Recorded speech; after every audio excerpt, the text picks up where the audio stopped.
Hello and welcome everyone to Network 2020's discussion about the future of nuclear weapons. I'd like to start off by saying Happy Lunar New Year, and also welcome everyone, and especially to Scott Sagan and Rachel Bronson, who will be our discussants today.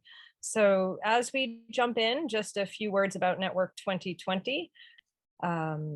We are a inclusive international community, and we're really focused on bridging the gap between the private sector and the foreign policy worlds.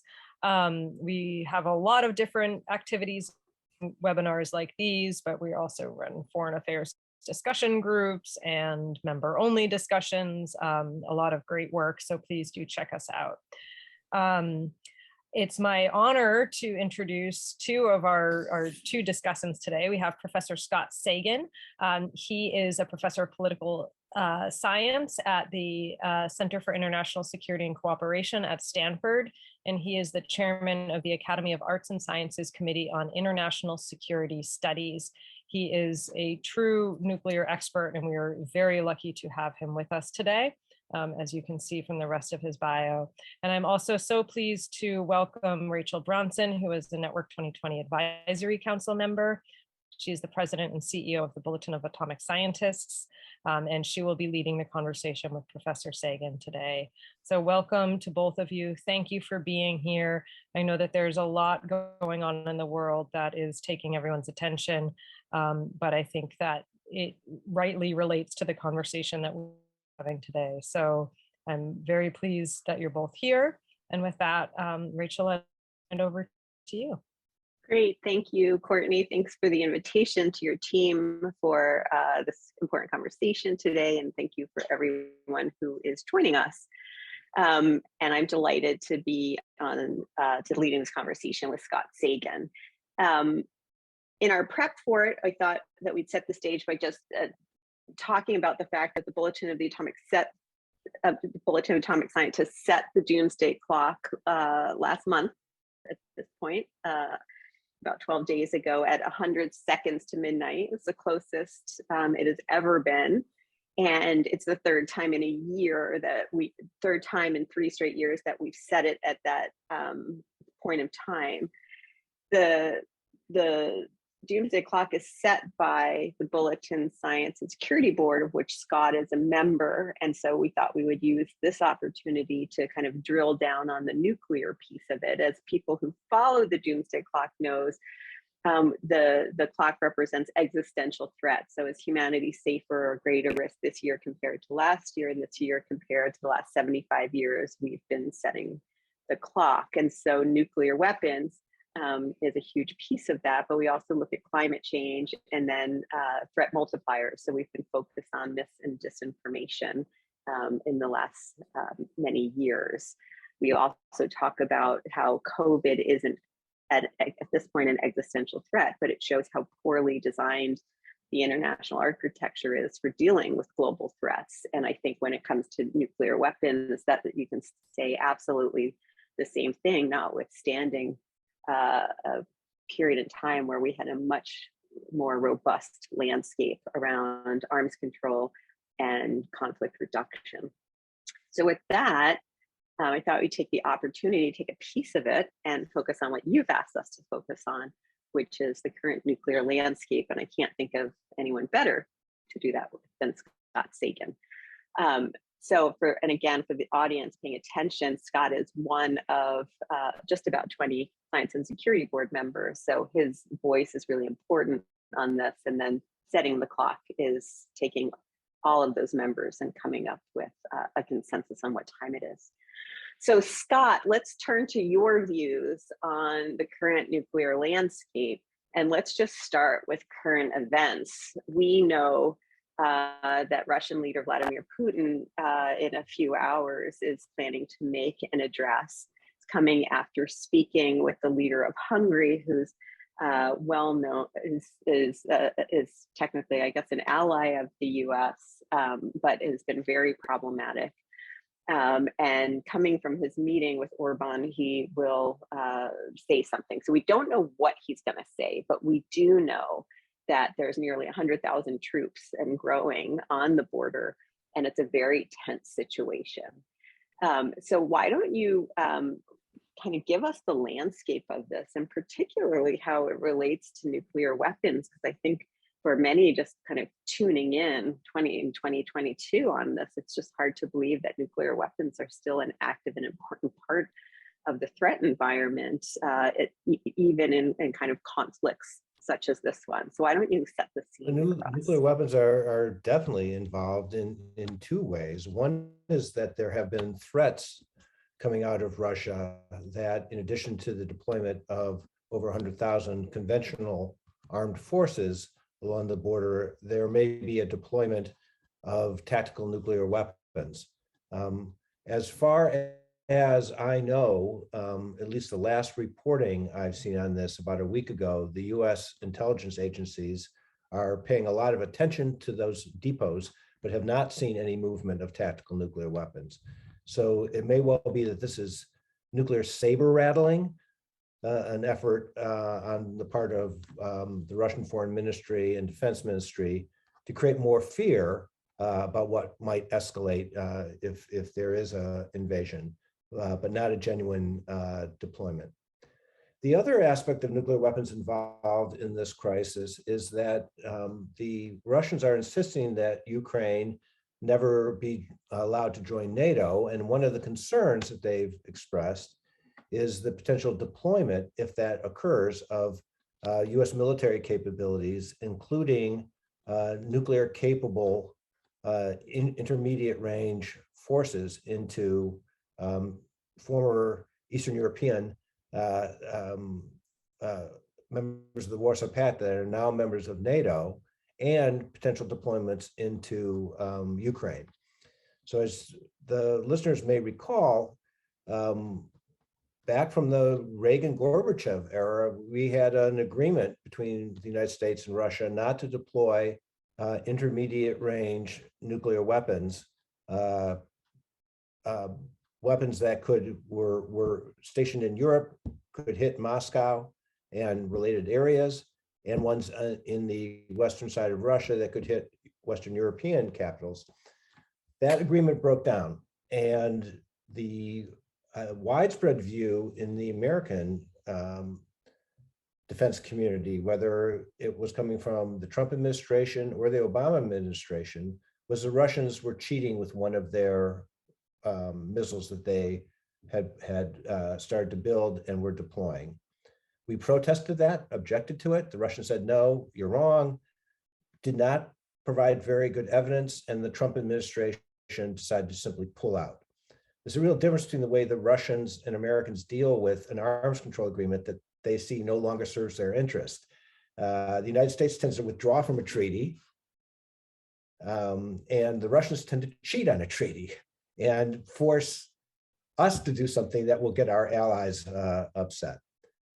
At any rate, the one at least mild silver lining, if we are able to avoid a conflict over Ukraine, is that the United States has said that it would be willing to renegotiate and go back into talks with the Russians to have some kind of new INF agreement. Agreeing to go into talks is just the start. It doesn't mean anything can actually happen, especially given our strong view that they've been cheating. Scott, why don't we pick up on that? I think some of the attendees today may think that there is an elaborate architecture of arms control agreements between the United States and Russia, just based on the history of the Cold War. You've just identified the INF treaty and how it's no longer applicable. Give us a general sense of the inventory of arms control agreements and what actually exists between the US and Russia. Well, unfortunately, it will be very brief, because all the arms control agreements, with the exception of the New START agreement, are in abeyance right now. So the Trump administration had not made a final decision about whether it would pull out of the New START agreement or let it lapse, or whether it would re-sign it, which limits the strategic weapons to 1,550. The US government under the Obama administration wanted to cut back to even a lower number, thought it was possible, but decided they did not want to do that unilaterally and tried to make an agreement with Russia. So the Biden administration said, well, let's, in the meantime, just renew the existing treaty, give it another 5 years that will put a cap on the number, and we'll enter into strategic discussions about whether there can be further cuts. Unfortunately, all of this is taking place while the United States, Russia, and China are all increasing what we call modernization, but changing out older weapons for newer weapons, developing hypersonic capabilities, both conventional and potentially nuclear. So we're entering into a very dangerous arms race with only this one cap on the total number of strategic weapons, no cap on intermediate range missiles or shorter range missiles. So for those who are kind of following the international relations community, we recently just lost Bob Jervis, who was a titan in the field and thought a lot about perceptions and misperceptions in international relations. You mentioned the notion that there may just we may be seeing saber rattling, but can you maybe spell out a little bit about how perceptions and misperceptions can play into this, and why, when it involves nuclear weapons, it's so dangerous? Well, I think it is very dangerous because, as Bob Jervis was one of the first people to emphasize, it is very difficult to know whether a particular system is offensive in nature or defensive in nature. And that if we deploy medium or intermediate range missiles into Europe again, will that be seen as a defensive deterrent move or an offensive potential for strike weapon? And it's very easy for us saying, everyone knows that we're defensive in nature. We don't believe that we're really threatening to others, but that's not others people's perceptions at all. I think it's very easy. The other example of that would be anti-ballistic missile defense. So national missile defense, we believe in the United States, and have said repeatedly, is being built in order to try to deter and potentially defend against a smaller nuclear power like North Korea. From the Russian perspective, it seems that that's not easily believable, because they know that we could, in the long term, expand our capabilities. I don't think it would work very well, but the Russians don't know that. They have to be concerned about it. And that's the way that arms races can get going. One side believes it's doing something for defensive purposes, and the other side doesn't trust it. The only way you can get around that would be to have an arms control agreement that would say that we can limit our defensive capabilities to this number, and the Russians could therefore not have to overreact the way that they're overreacting now with some of the hypersonic and longer range capabilities that they're developing. Why do you think they're overreact? Why do you think they're overreacting? Because I think the missile defense is not going to work very well. I think most specialists who look at this, President Trump quite famously said that, oh, we'd have a 97% chance of shooting down any missiles if North Korea launched them against us. Most specialists I know don't believe that that number is remotely that high, because once you start deploying missiles, you put chaff or other kinds of materials along with a warhead, and even very good missile defense can't differentiate very easily between what are called penetration aids and the actual warheads. So I think that we're developing missile defense for the sake of defending against North Korea, unless we have some kind of agreement with the Russians about what's acceptable and what's not. They're going to naturally assume the worst. We do worst case planning, they do worst case planning, and we all end up worse off. I want to turn to North Korea in a moment, but before kind of leaving US-Russian dialogue, in the clock statement, we talk about a return to a strategic dialogue between US and Russia, the two countries that control 90% of the world's nuclear arsenals. Is that important to what's going on? Or there's a lot of skepticism. It doesn't matter, but some of the things you're talking about seem to cry out for it. How do you think about that? I think it is potentially important. So it's a good first step to at least have US diplomats and Russian diplomats meeting and talking about strategic stability, laying out what each other's concerns are about the other side's posture. That was not happening during the Trump administration. So this is a plus. Whether it will end up leading to an agreement or not remains to be seen. But as you know, Rachel, the board, the Science and Security Board, does not set the clock based on hopes or on aspirations. It sets it based on actions. So in the nuclear area, I think we did give a very positive note to the renewal of the New START for another 5 years. But these dialogues, the ideas about what's happening with North Korea, the problems of the nuclear posture review, which has not yet been announced what our new nuclear posture would be, those all were signs that there hasn't been much movement, and therefore the board on the nuclear side fully supported keeping it where it is. Let's quickly turn to North Korea, because there's been a lot of activity there in the last just month with them testing and new ballistic missiles or testing ballistic missiles. And how do you do you see the what's happening there at all connected to the U.S.-Russia standoff or the Russia movements in Eastern Europe? Are they separate? How do you think about these two, and where are the similarities and where should we see them as very different from? I think they are different problems. I think North Korea is even more dangerous in some ways because they have, as much as you may dislike some of the positions of Vladimir Putin, there's every evidence that he's a very rational, strategic individual. Kim Jong-un, we don't know about his ability to calculate or the kind of advice. A dictator of that sort, what's often called a personalist dictator, surrounds himself with yes men. And yes men have a real problem in nuclear weapons areas, and that you want somebody to say, no, Mr. President, this is not the right thing to do or the right evidence, etc. So the way I think about North Korea and why I think it's so dangerous is best laid out by remembering something that happened in Hawaii in 2018. The height of the crisis between Trump and Kim Jong-un, when we were threatening fire and fury if they didn't stop testing, a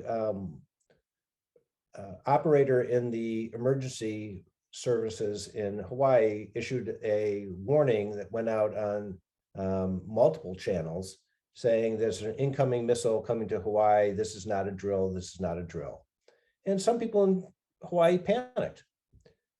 But in Washington or at Stratcom headquarters in Omaha or at North American Air Defense Command, no one panicked because we had redundant warning systems, none of them saying that there was a missile coming in. We had professional people in Hawaii who said we made a mistake really quickly, and we really didn't think that North Korea was about to launch an unprovoked missile attack against Hawaii. Imagine that that event occurred in North Korea instead of in the United States.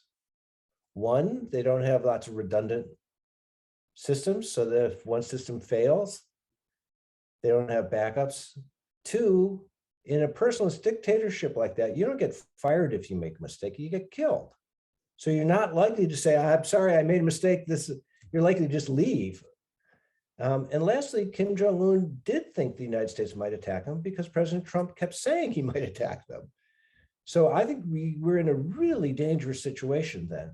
Now, fortunately, the Trump administration decided to negotiate and had a series of meetings, but as often happened during the Trump administration, they went for broke. They wanted to get an all or nothing agreement rather than a step-by-step agreement.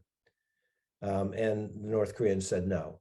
They don't trust that if they got rid of all of their nuclear capabilities, that we would be peaceful towards them.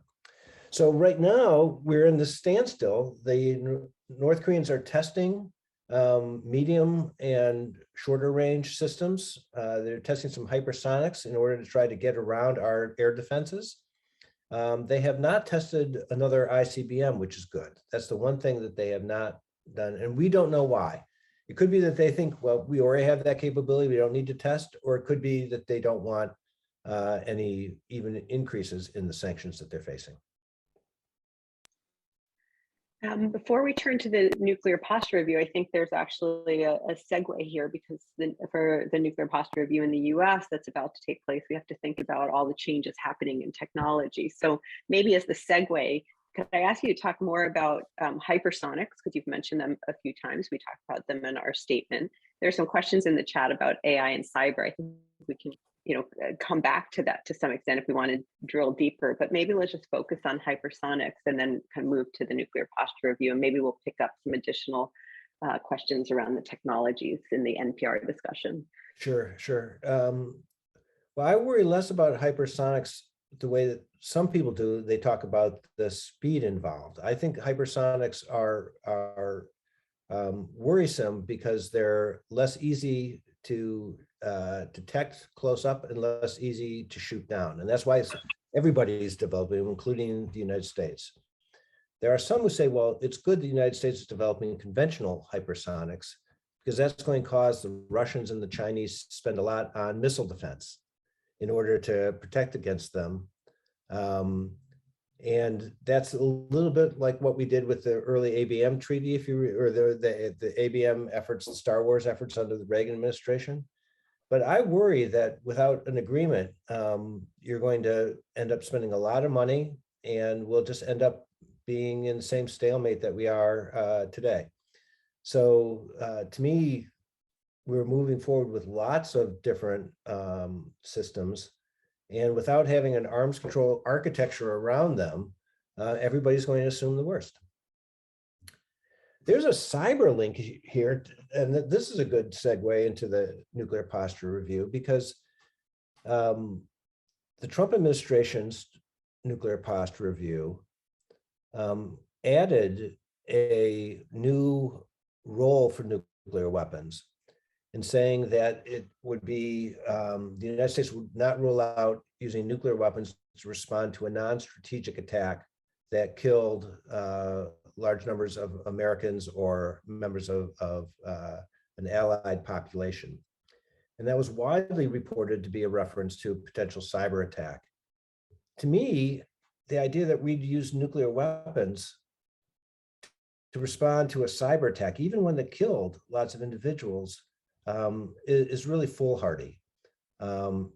It would just beg for escalation. We'd want to respond, but we'd want to respond without using nuclear weapons, which would beg the other side to escalate further. And B, it's potentially illegal. And it would be illegal if we had alternatives. If someone uses cyber against us, we are obligated by our agreement that the 1977 additional protocols of the Geneva Conventions require us to take precautionary measures, that is to try to reduce the amount of collateral damage in a legitimate military attack. If Russia or North Korea used a cyber attack against an American hospital, I think it would be perfectly legal for us to respond, but we'd have to do it in a way that minimized collateral damage rather than try to maximize it. And I think the Trump administration's posture review suggested a nuclear response would not meet that precautionary principle. Let me just stop on whether it's legal or not, because it's very easy, right, to say, well, even if it's illegal, then even if it's illegal, we need to be ready to do it because our existence is on the line.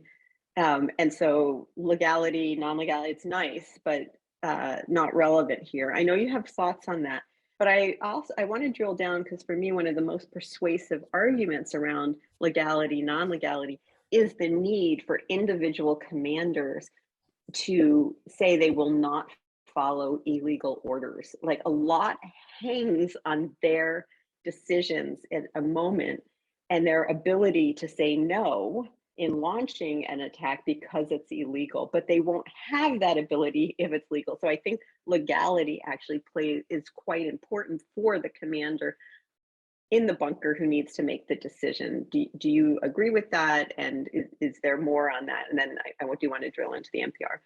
Sure. No, I think it's important. There are many so-called realists in political science who think that law does not matter, because when push comes to shove, it's a dog-eat-dog international system, and the strong do whatever they can, the weak do what they must. Legal matters are niceties, but there aren't what matters. I think that view ignores the importance that the military has played in agreeing to the Geneva Conventions, in part beginning with the treatment of POWs. That's where this all began, then including sets of rules about non-combatant immunity and different kinds of legitimate versus illegitimate targets. An example of this did occur during the Trump administration, when President Trump announced that if the Iranians retaliated to the Soleimani killing, that we would take out 64 targets in Iran, including cultural heritage sites.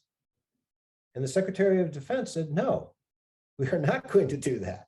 We might respond, and we're creating options, but no, we are not going to deliberately target cultural heritage sites.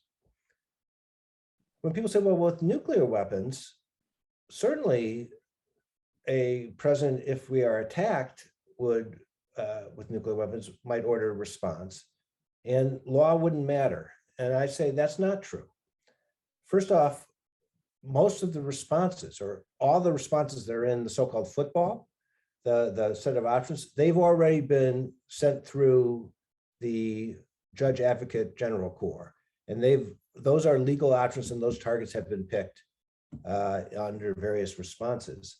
But if the president decided to ad lib, imagine that President Trump or a future president had a major terrorist attack against the United States and said, I want you to drop an atomic bomb on, if it was ISIS, like Raqqa, or some city elsewhere that the terrorist group was at. I think the chairman of the Joint Chiefs would be obligated to say, no, sir, that's illegal. I can't do that. I can provide you with other options. We could have a conventional attack against the particular target, but no, we couldn't. That would be indiscriminate, and therefore it would be illegal. And I actually think the senior military people with whom I've spoken about this fully would agree with that. Yeah, I do think it's, when we talk about the legalities of it's really important to talk through what that it allows our military to put brakes on decisions that shouldn't be taken and are therefore really important. Okay, I'm mindful of time. Let's turn to the nuclear posture review. Give us the overview. We're just coming into it. There's been a lot of waiting for it. We've got the NPT review coming out in August. Talk about where the US is right now and your expectations about them, because there's a lot of attention turning to it now. Well, the Obama administration, in its nuclear posture review, said that it set the goal of having the sole purpose of nuclear weapons is to deter other countries' nuclear weapons. That wasn't going all the way to saying that will be our policy. It wasn't going all the way to a no first use doctrine, but it was said that's our goal, and it was going to work in that direction. And then Vice President Biden, as one of his last public statements, said that he and President Obama do not see any scenario in which it would make strategic sense for the United States to use nuclear weapons first. It is not clear whether the nuclear posture review will go that far. Certainly, it would be utterly unsurprising if they said we're going to work in that direction again. That would be a step in the positive direction. I've argued that it would be further a good step if the United States was more clear about this principle of precaution and said that what Jeffrey Lewis and I have called the nuclear necessity principle, that if the Nuclear Posture Review said that we would never use a nuclear weapon against any target that could be destroyed with conventional weapons in a reasonable manner. Because you'd want to do that if you ever are in a conflict, even with a nuclear state, you want to try to reduce collateral damage.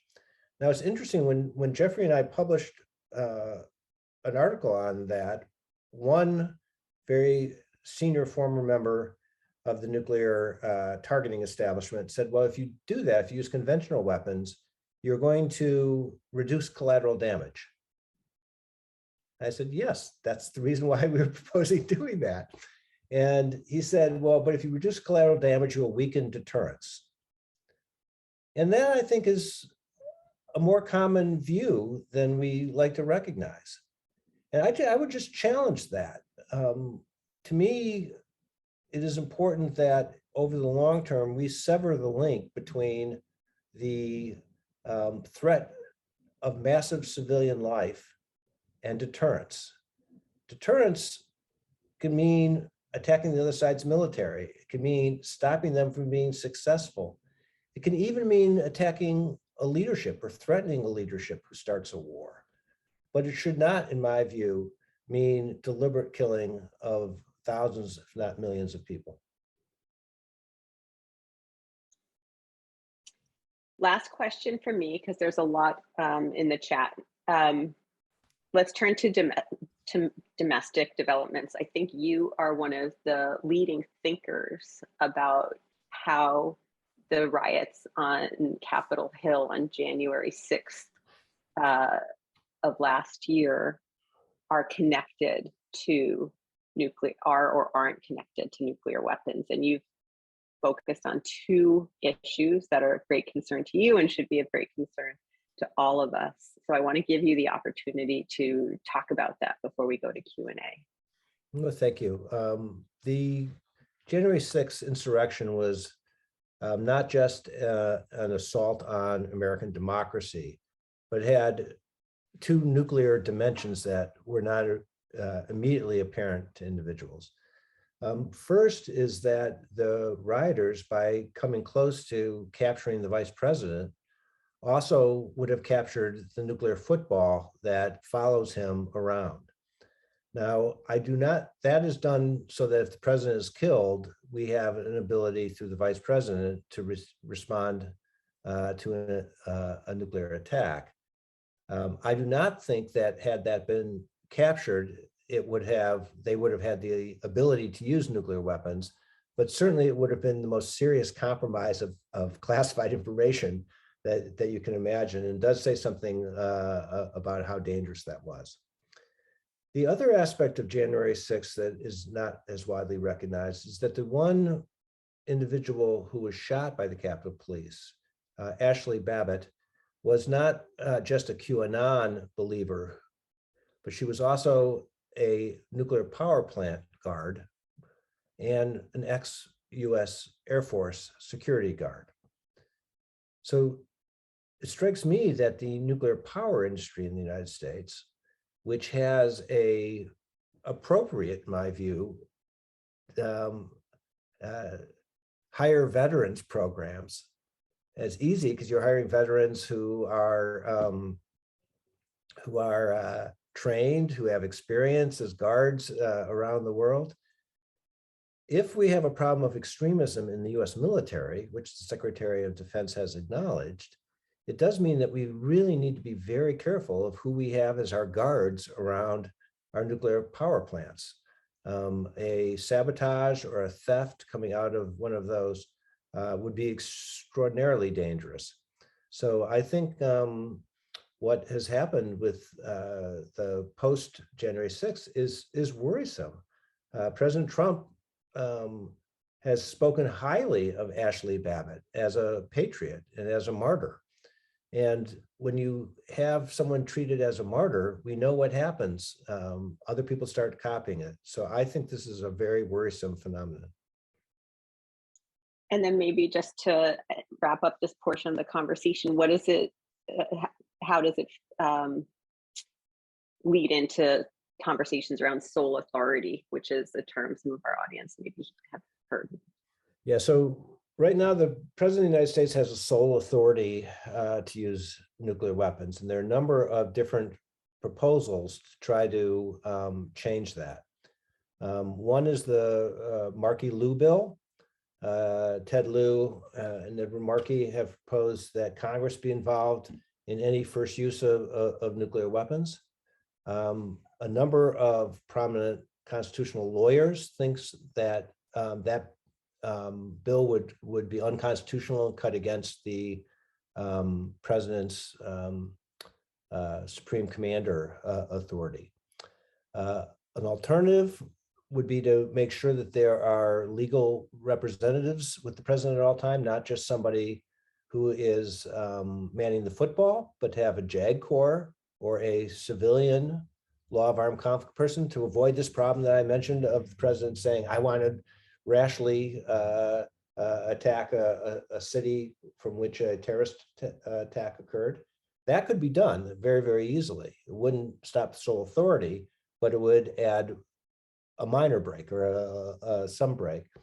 And lastly, it would be possible for the president to, in a voluntary way, say, I want the Secretary of Defense to have a vote too. Secretary of Defense is not well known, is to be consulted, but he does not have the authority to say no. He does not have to issue, he issues the communications, but he does not actually make the decision one way or the other. And it would be possible for the president to say, I want to have two people be involved in this crucial decision. I think that would be a very good thing to do, but it would take a president who's willing to tie his or her own hands. Yeah, I would also argue that we probably would need the Speaker of the House in there as well, as a representative of the people in a democracy. Let's go to Q&A on this. I promised you we'd come back to tech because I saw a lot of that popping up. So let me start. A more direct question that comes out of the chat is, what role will AI play when it comes to nuclear weapons? Does it increase the probability of an unintended use? This is a topic in which a lot of people are writing right now. And I think the answer is we don't know. It depends on what kind of AI. Clearly, there will be AI applications with warning systems that will give a better way of trying to make assessments. I would argue that we do not want AI to be involved on the decision-making side, and they have to keep that among humans. But humans make decisions based on the intelligence that they're getting.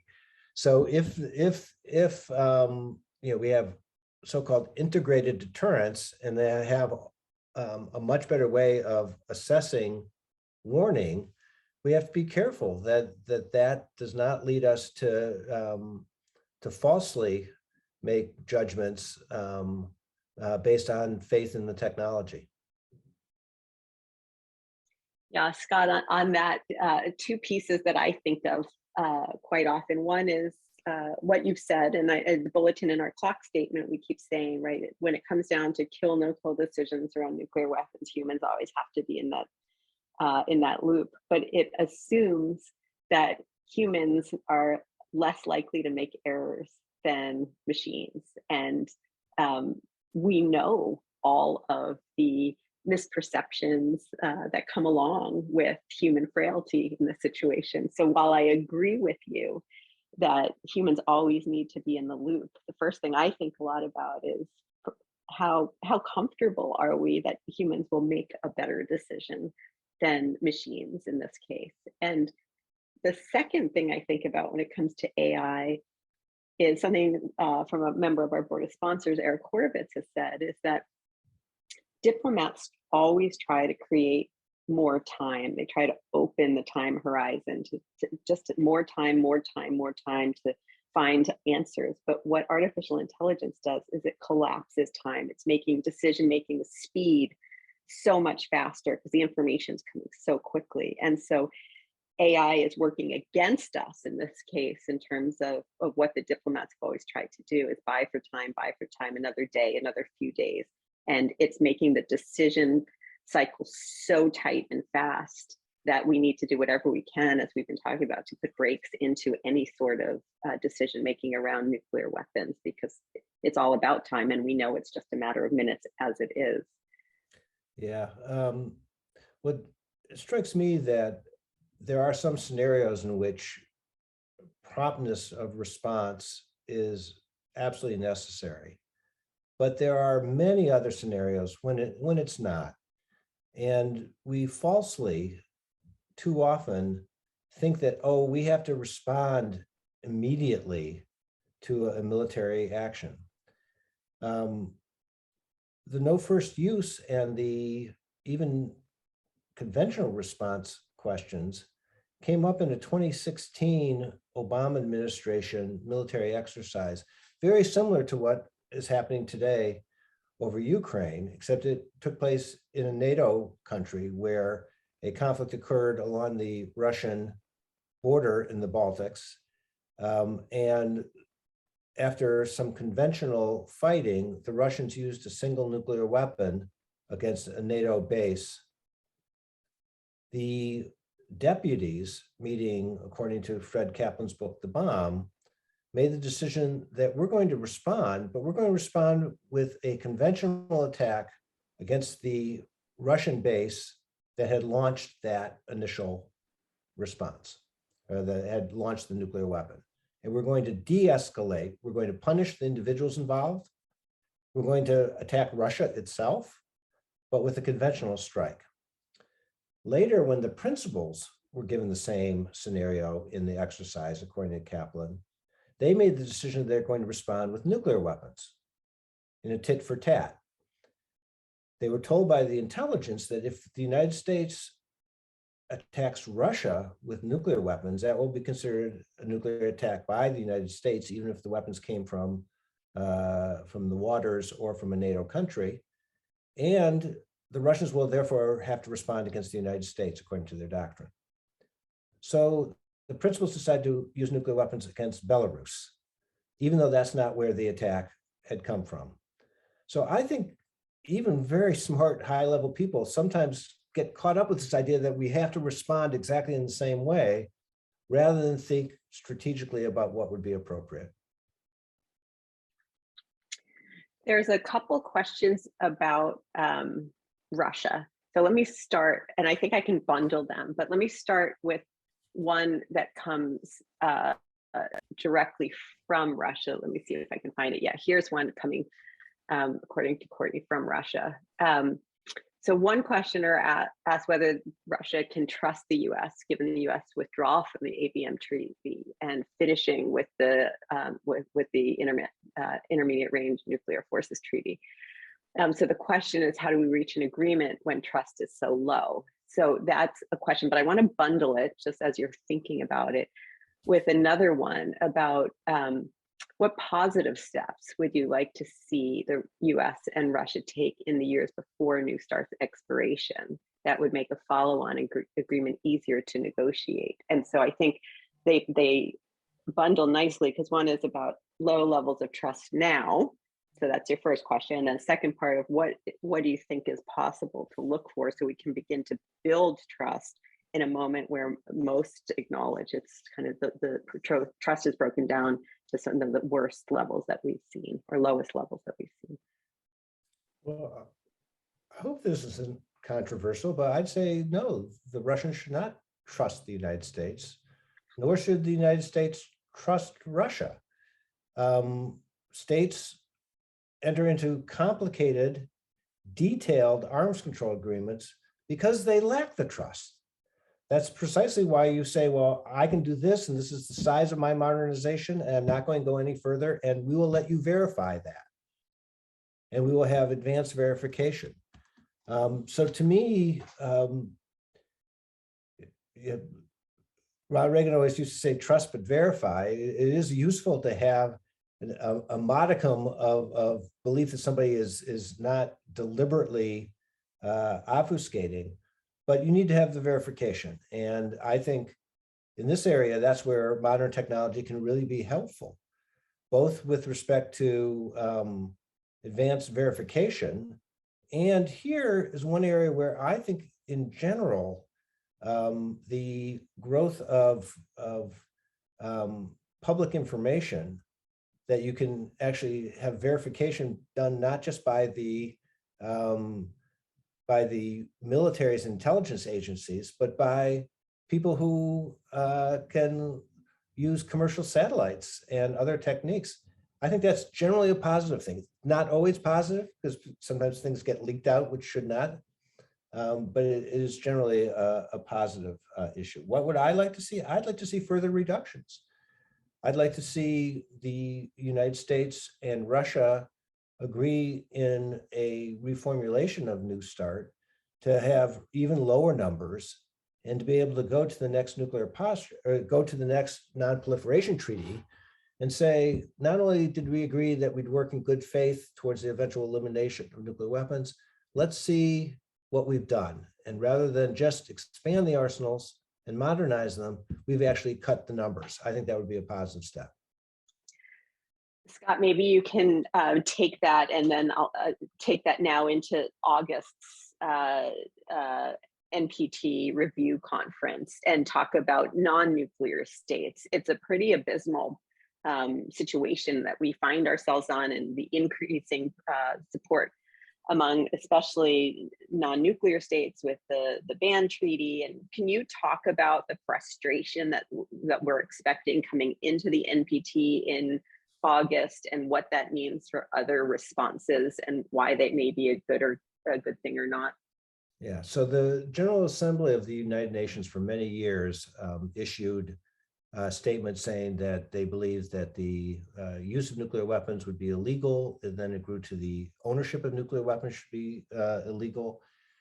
And because of frustration over the pace of arms control and disarmament, a movement developed through what was called the humanitarian consequence movement, saying that we're going to try to study and understand the horrible effects of nuclear weapons.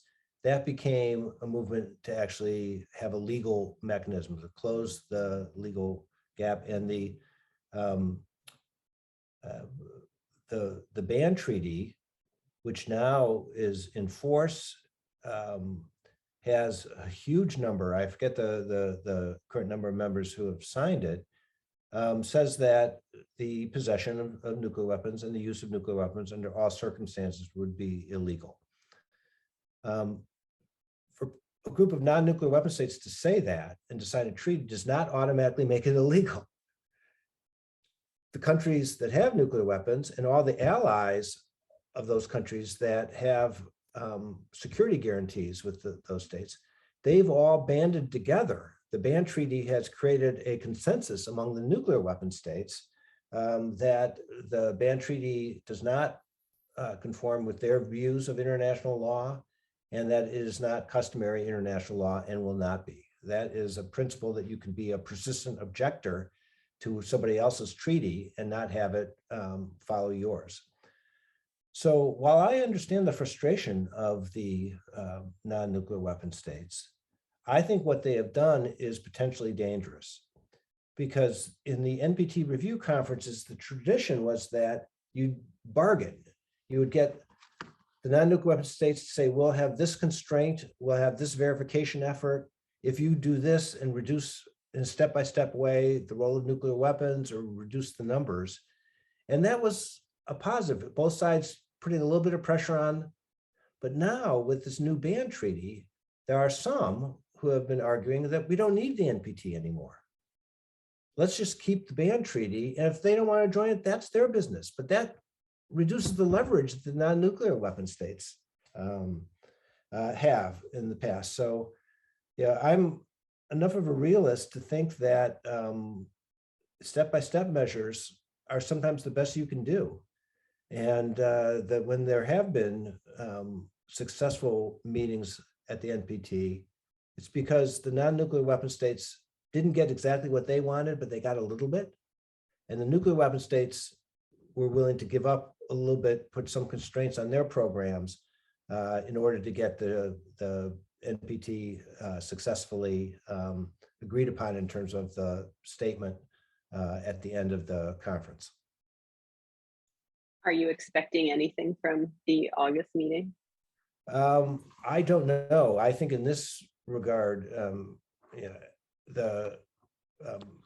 a good action is that this has been delayed. If it had taken place at the end of the Trump administration, it would have been worse, even in January, given that the posture review is not out. If the posture review takes significant actions to reduce the role of nuclear weapons in the United States, I think there is a better chance that we would have a successful NPT review conference. But I would just add one further point on this, Rachel, which is Article 6 of the Non-Proliferation Treaty does not say that the nuclear weapon states will work in good faith towards the eventual elimination of nuclear weapons. It says that all members of the treaty must work in good faith towards the eventual elimination of nuclear weapons. And I'd argue that part of the responsibility of non-nuclear weapon states is not just to get on their high horse and complain. It's that they need to do the kind of work that could be helpful. And that could include non-nuclear weapon states being involved in better verification. So I think that the efforts to support things like the IAEA's additional protocol to have better verification, to figure out how you could have, even in the ban treaty, have better verification. There's no verification clause in it now. Those would be things that the non-nuclear weapon states could do as part of their responsibility to work in good faith towards the eventual elimination of nuclear weapons. Great point, Scott. I think this is probably the last question, and if not, it's one of them. You've discussed the threats from nuclear states, you and I, but what about threats from non-state actors, such as terrorist organizations? How can we address or deter their use of a nuclear device?